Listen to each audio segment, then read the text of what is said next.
Newsflash! Hey, did you know that the rich use credit cards differently than the poor, differently than the regular folks, differently than the average person? And it's because of the way that they use the credit cards, they benefit more from them. They add to their bottom line instead of adding to the bank's bottom line. They don't go deeper into debt, they use and leverage that debt in a good way. What I'm gonna do is I'm gonna let you know and let you in on a little secret on how the rich make this happen. Let's dive in. First, this isn't really just for the rich, but it's a convenience. Credit cards make things a lot quicker. They make them a lot easier. You know, when you're out to eat and you're tipping, when you did it with cash, sometimes you would over tip or maybe even under tip. But when you do it with a credit card, you can be precise. The convenience also comes in play because time. So you have to first value your time because a credit card does save you time. The second thing a credit card allows you to do is to use leverage. Now, leverage is a double-edged sword. Leverage can get you into a lot of trouble,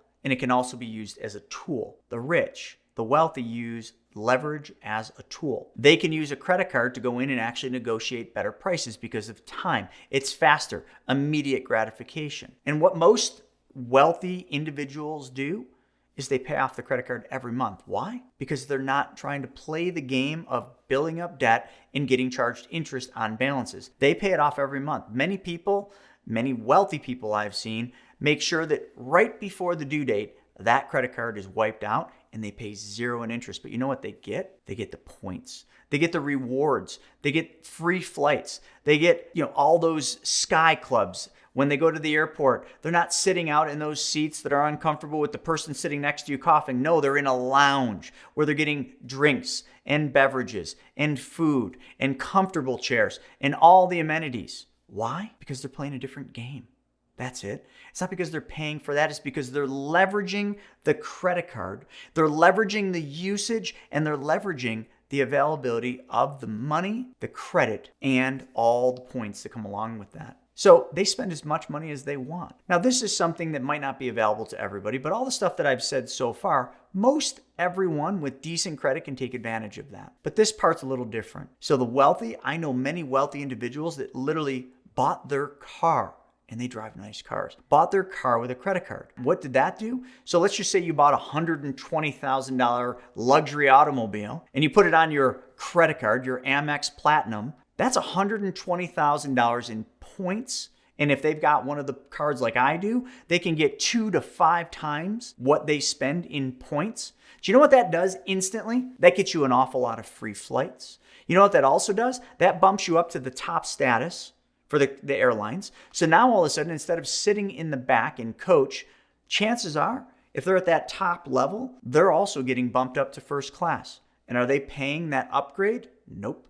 They've just leveraged the points. They use the credit card in a way that allows them to get these things. And it wasn't because they got in a plane every single week and flew across the world to bulk up 1 million, miles. They're not in the Million Mile Club. They're in the $1 million spent club on the credit card, which means they get like $2 million in points, which means they get the top status, the diamond status, and all of it starts to come full circle. You know what the wealthy also think? Cost is only an issue in the absence of value. So what does that mean? Well, when you look at credit cards, aren't the best credit cards out there the ones that have a membership every year? And that membership for some of those really awesome Amex cards can be up to $500 a year. Most people, the average person isn't going to spend $500 a year to have a credit card when they can just get a free credit card. But the wealthy do, because that credit card that costs them $500 a year gives them value. It gives them access to places, into things that they want. It gives them access to double points, triple points, right? You spend $1, you get 3 points, things like that. Those are the membership cards. Now, not all. I'm sure you can find free cards out there offering this, but these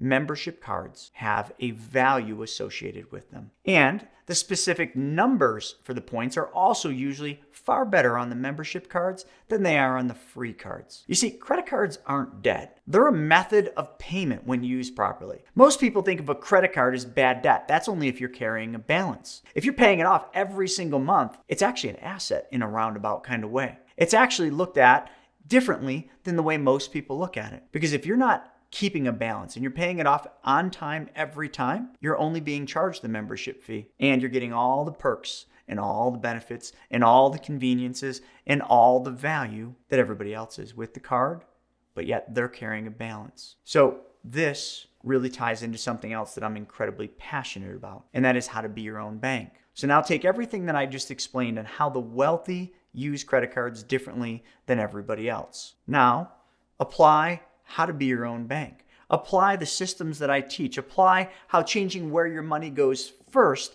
before you pay the credit card off every single month. And now what you've done is you've literally found a way to get all those things we just talked about, all that value from using credit cards the right way, except for now, every dollar that flows through your banking policy is earning interest and dividends for the rest of your life, even though you're just putting money in, taking it out, and paying off that credit card. Putting money in, taking that money out as a loan, paying off credit cards. Putting that money in, taking that money out, paying the credit card. All the while, every dollar that you put through your banking policy, which is a specially designed and engineered whole life insurance policy, every dollar in cash value is earning interest and dividends, even though you're taking it out to pay off those credit cards. Cost is only an issue in the absence of value. What do you value? So that brings me to one final thing in wrapping up. If you liked this video, then this one right here, how to be your own bank, will tell you that other secret sauce,